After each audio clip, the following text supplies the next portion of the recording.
I don't need hormones, and I don't have to take hormones just because I'm transitioning. I look fine the way I am. I'm natural. I'm not getting no work done to my body at all. I don't need it.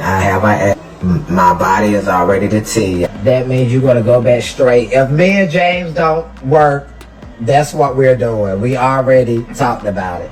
And I want y'all to clip that and put that on the troll page. The internet is on fire right now because TikTok's so-called biggest rage baiter, Am I the Goddess, just got exposed in a way no one saw coming. The same creator who built an entire empire of stirring up chaos, trolling, and triggering people's emotions is now at the center of the most controversial claim of the year, allegedly faking being trans for clout.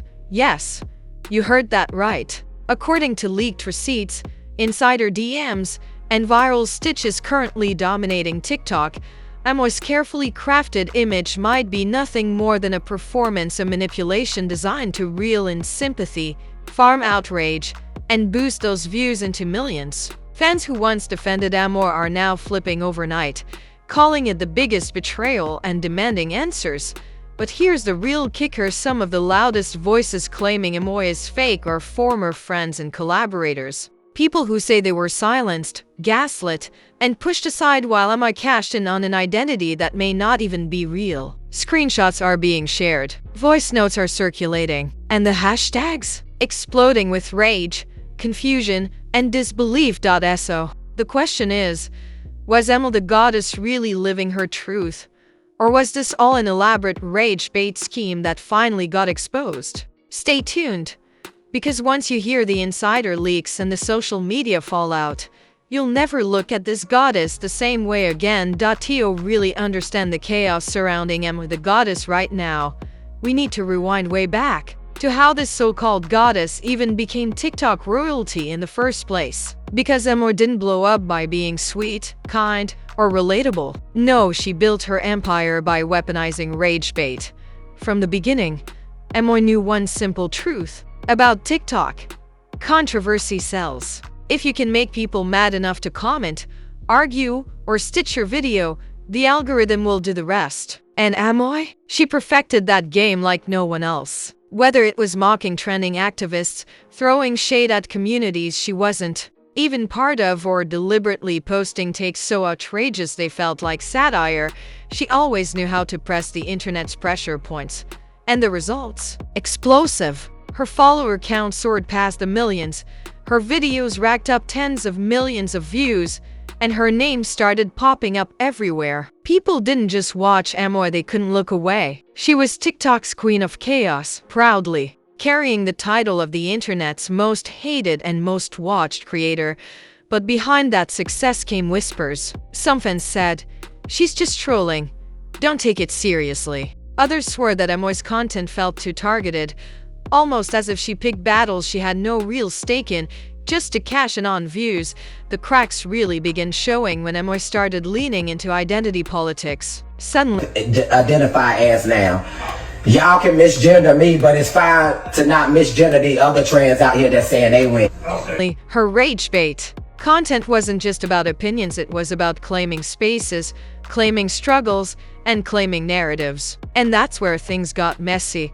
According to insiders who once collaborated with her, Amoy began presenting herself as trans, often framing herself as someone who was bravely fighting against hate. This was her shield, her armor. Any criticism she faced, she could deflect it as transphobia. Any backlash, she could claim it was bigotry. And for a while it worked. The internet, always divided, became even more polarized. Half defended her fiercely, half attacked her mercilessly.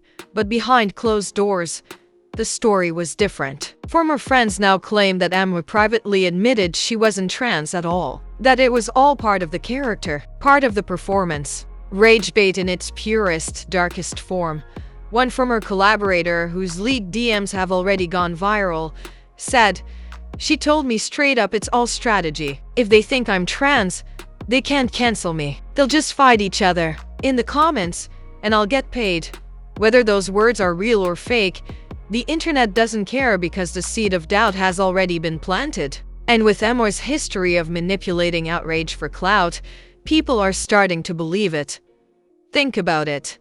TikTok rewards chaos. It rewards division. And Emo weaponized that better than anyone. By presenting herself as trans, she not only gained sympathy from allies but also guaranteed a flood of hate, which ironically pushed her content even further. Every insult, every attack, every debate in the comments meant more reach, more virality, more money. And here's the truly twisted part. Fans are now digging through her old content, finding contradictions in her timeline, moments where her narrative doesn't quite add up, videos where she joked about things she later claimed were her lived experience, clips where her language shifted depending on what was trending. To the casual viewer, it might seem like nothing, but to those who've been following closely, it looks like a carefully manufactured act, a character built to dominate TikTok's outrage machine. Of course, Emma denies it all. She insists she's real, that she's just being her authentic self. But insiders aren't buying it. Even her former moderators, the people who help manage her live streams, claim they were instructed to delete comments that questioned her identity while amplifying hateful ones because the hate fueled the algorithm. This is why today's scandal feels so explosive. Because if these leaks are true, if Emma really has been faking being trans for clout, I defended her for months against haters, and now I feel like a fool. She used us, another wrote. This isn't just trolling. This is identity theft. This is sick. But while fans were furious, others were gleeful. Haters who had despised Emma from the start now had their smoking gun. They flooded her live with clown emojis, spamming fake in all caps until the live abruptly cut off. The fallout was immediate. Brands that had once courted Amoy began quietly pulling back. A leaked email from a sponsorship rep revealed, due to recent allegations, we will be pausing our campaign until further notice. In less than 24 hours, Amoy went from TikTok's queen of chaos to the most hated woman on the app.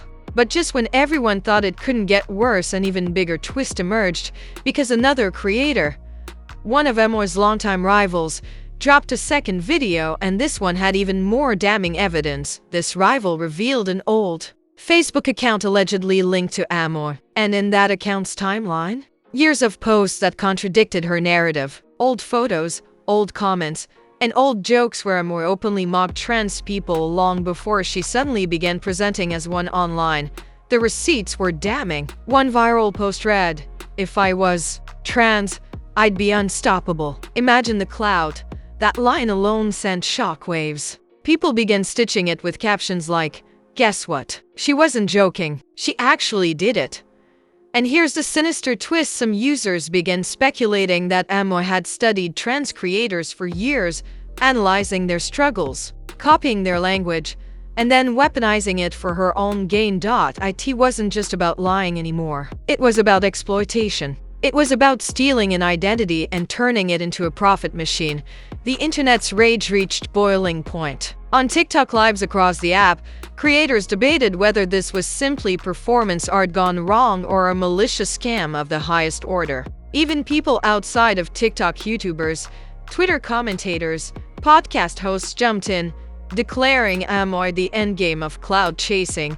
But while the mob tore her apart, Amoy herself stayed silent. For hours, then days, she vanished. No posts, no lives, no statements, just silence. And that silence fueled even more speculation. Was she scared? Was she hiding? Or was she cooking up another rage bait scheme to flip the narrative back in her favor? And then out of nowhere, Amoy broke her silence with a single post. A shaky, late-night TikTok where she looked directly into the camera and said, "Everything you're hearing is fake. I'm not lying about who I am. I've been attacked, manipulated, and set up by people who want to see me fall." She claimed the screenshots were doctored. She claimed the audio was fake. She insisted she was being framed. But the internet wasn't buying it. The comment section tore her apart. One top comment read, "Funny how every time you're exposed, you cry victim. Not this time." Another said, "If you were really trans, you wouldn't need to convince us. Your whole story is collapsing instead of calming the storm." Her post only poured gasoline on the fire. And then came the first devastating consequence. TikTok itself allegedly flagged her account for investigation. Rumors spread that she was on the verge of being banned permanently. But here's the chilling twist to close this chapter. Just when everyone thought Amoy's empire was crumbling beyond repair, leaked texts from an anonymous source surfaced, suggesting that Amoy had planned this entire downfall. The text allegedly showed her bragging, "Bad press is still press. When I come back, I'll be bigger than ever." Could it be possible that even her exposure was part of the rage bait strategy? That Amoy knew she'd get exposed one day and decided to weaponize even that for attention. If that's true, then maybe this isn't the end of Amoy the goddess. Maybe it's only the beginning of her most dangerous game yet. The storm didn't slow down, it only grew louder, darker, and more unstoppable. After Amoy's shaky denial video, the internet didn't forgive. Instead, it doubled down. And the scandal exploded beyond TikTok. On Twitter, massive threads began trending. A viral one titled "The Amoy Scam," start to finish, racked up over 500,000 likes in under 24 hours. It included every alleged screenshot, every old Facebook post, every suspicious clip. By the end of the thread, the poster declared, "This is not just lying. This is cultural theft. This is identity fraud." And she profited off it. Fans who once idolized her now turned into detectives, combing through her old videos frame by frame. Some claimed they spotted inconsistencies in her voice. Others dug up old photos from before her TikTok fame, insisting they proved everything was staged. But then came the moment that shook the debate to its core. Celebrities started weighing in. A well-known rapper tweeted, "We clown on rage baiters every day, but this one feels off. Exploiting people's struggles for clicks? Nah, that's evil." A reality TV star posted on Instagram, "If this is true, she owes the entire trans community an apology. You don't get to use our pain for profit." The scandal had now crossed from niche TikTok gossip into mainstream pop culture. Podcasts dissected it. YouTube commentators uploaded hour-long breakdowns. Even late-night TV hosts slipped jokes about Amoy into their monologues. And then came the shocking reveal that nobody saw coming. A major TikTok drama account leaked what they claimed were contracts and payment records showing that Amoy had been receiving thousands of dollars in sponsorship money from brands that thought they were supporting a trans creator. One email read, "We're proud to stand behind a strong trans woman who inspires millions daily. But if the allegations were true, if Amoy wasn't actually trans, then those deals were built on lies. It meant brands had been tricked into supporting a false identity." And just like that, the scandal transformed from a messy online fight into something bigger, potential fraud. Lawyers began circling. Commentators started asking whether sponsors could sue for misrepresentation. Even TikTok itself allegedly launched an internal investigation, with whispers spreading that her account could face permanent removal. But the internet didn't just want her cancelled. It wanted her destroyed. On live streams across the app, creators mocked her, edited her clips with clown music, and dragged her name into every trending hashtag. Even her silence was dissected. One creator said, "She's not quiet because she's innocent. She's quiet because she's planning her next move." The news left the internet in shock. Fans asked, would Emma actually go to jail for this? Could rage bait really turn into federal fraud? And just like that, the lines blurred further. Emma wasn't just an influencer anymore. She was a lightning rod, a villain, a mastermind, or maybe even a scapegoat. But one thing was clear. The world was watching, waiting, and whispering about what her next move would be. Just when the internet thought the storm couldn't get any darker, Emma herself shattered the silence. No teary apology, no denial, no carefully scripted PR statement. Instead, she went live. But this wasn't a normal live stream. Viewers said the energy was cold, calculated, and dripping with menace. She appeared on screen with the lights dimmed, her face half-shadowed. Her opening words, "Y'all think you exposed me, but you've been playing my game the whole time." Instantly, tens of thousands tuned in. Within minutes, her live had crossed 600,000 viewers, one of the biggest streams TikTok had seen all year. She scrolled through comments as accusations flooded the chat. You lied. You scammed us. You're fake. But instead of breaking down, she smirked. And then she dropped the first bombshell.